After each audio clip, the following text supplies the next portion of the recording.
Selamat pagi, salam Indonesia Raya, salam Pancasila.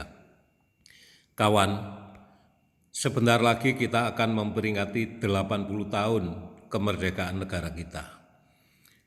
Negara yang diproklamasikan Soekarno-Hatta pada tanggal 17 Agustus 1945 itu tentu saja menjadi sebuah perenungan.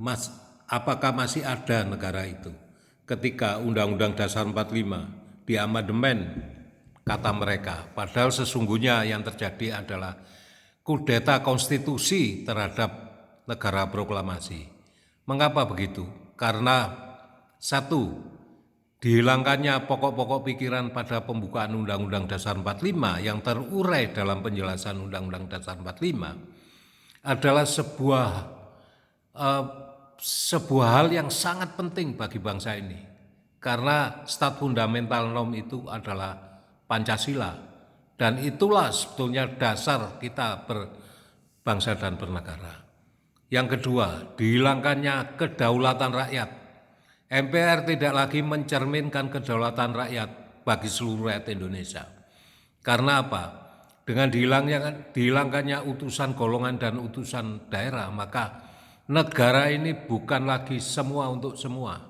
Inilah yang menjadi sebuah pertanyaan sangat besar bagi kita. Yang ketiga, kita tidak lagi menjadi Indonesia sebagai negara kebangsaan. Mereka mengganti dengan negara demokrasi. Padahal negara ini lahir adalah negara kebangsaan, bukan negara demokrasi. Yang keempat, MPR telah melakukan hal yang sangat fundamental, yaitu menggradasi dirinya dari lembaga tertinggi negara menjadi lembaga tinggi negara, sehingga MPR tidak lagi mencerminkan kedaulatan rakyat. Yang keempat, MPR telah menghilangkan presiden sebagai mandataris MPR, dan MPR telah menghilangkan bintang penunjuk arah bangsa ini, yaitu GBHN. Apa yang dilakukan oleh MPR ini? Dasarnya apa? Kewenangannya apa? Apakah terurai di dalam Undang-Undang Dasar 45? Tentu saja tidak. Oleh sebab itu, apa yang dilakukan oleh MPR ini adalah sebuah kudeta konstitusi. Akibat perubahan-perubahan ini yang terjadi adalah negara yang diproklamasikan 17 Agustus 1945 oleh Soekarno-Hatta itu sama saja dibubarkan. Nah, pertanyaannya sekarang, 80 tahun proklamasi yang akan kita peringati ini, negara proklamasi yang mana yang akan kita peringati? Hampir 22 tahun setelah Undang-Undang Dasar 45 dikudeta dengan dibungkus amandemen, maka negara ini tidak lagi negara yang diproklamasikan oleh Soekarno-Hatta. Ini adalah Indonesia jilid 2, Indonesia yang berbeda dengan Indonesia yang diproklamasikan oleh Soekarno-Hatta. Apa yang terjadi akibat dari dihilangkanlah fundamental bernegara itu? Lahirlah sebuah sistem pemilihan yang sangat liberal. Maka lahir di Indonesia ini yang namanya post-truth demokrasi.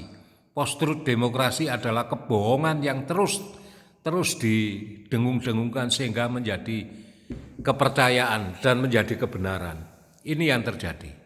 Kita bisa melihat keadaan negara ini. Tentang ijazah misalkan. Ini adalah kebohongan yang terus didengung-dengungkan sehingga rakyat merasa kebenaran. Ini menjadi polemik besar. Kalau ini terjadi memang itu sebenarnya palsu, maka tatanan negara 20 tahun terakhir ini akan rusak semuanya, dan itu yang akan ditanggung oleh bangsa Indonesia. Kita bisa merasakan korupsi yang sudah ugal-ugalan dan luar biasa, dan kehilangan kita kepercayaan sebagai anak bangsa. Bagaimana katanya mau memberantas korupsi, tetapi wamen 30 orang menjadi komisaris-komisaris BUMN. Padahal ini jelas-jelas melanggar hukum dan melanggar keputusan MK. Tapi ya itu tadi, karena kekuasaan menjadi yang utama, maka semua hukum ditabrak. Ini menjadi sebuah ironis bagi kita semua. Bagaimana sedang terjadi paradok apa yang dilakukan oleh Pak Prabowo. Dengan begitu maka kita bisa melihat paradok itu. Di satu sisi beliau mengatakan akan memberantas korupsi.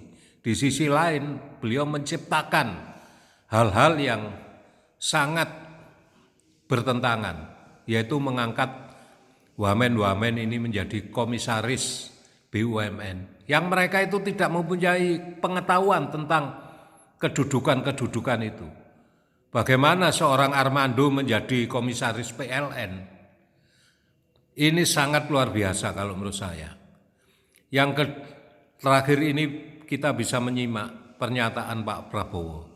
Telah terjadi yang namanya serakanomik, keserakahan yang terjadi di negeri ini. Ya, ini juga sebuah paradok. Beliau mengatakan keserakahan, tetapi apa yang terjadi sekarang? Kita lihat proyek strategi nasional yang terus berlaku.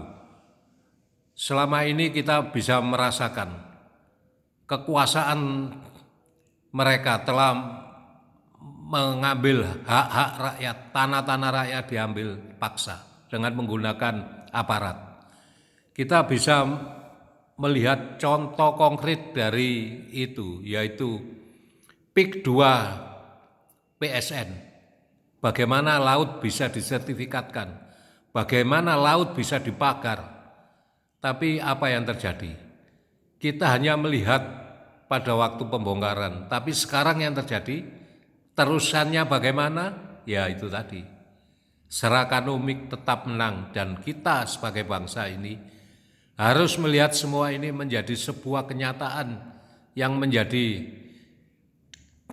harus terjadi perubahan. Bangsa ini harus bersatu dan kita melakukan perubahan dengan mengembalikan tatanan negara proklamasi 17 Agustus, kembali ke Undang-Undang Dasar 45 dan Pancasila. Salam Indonesia Raya, kawan.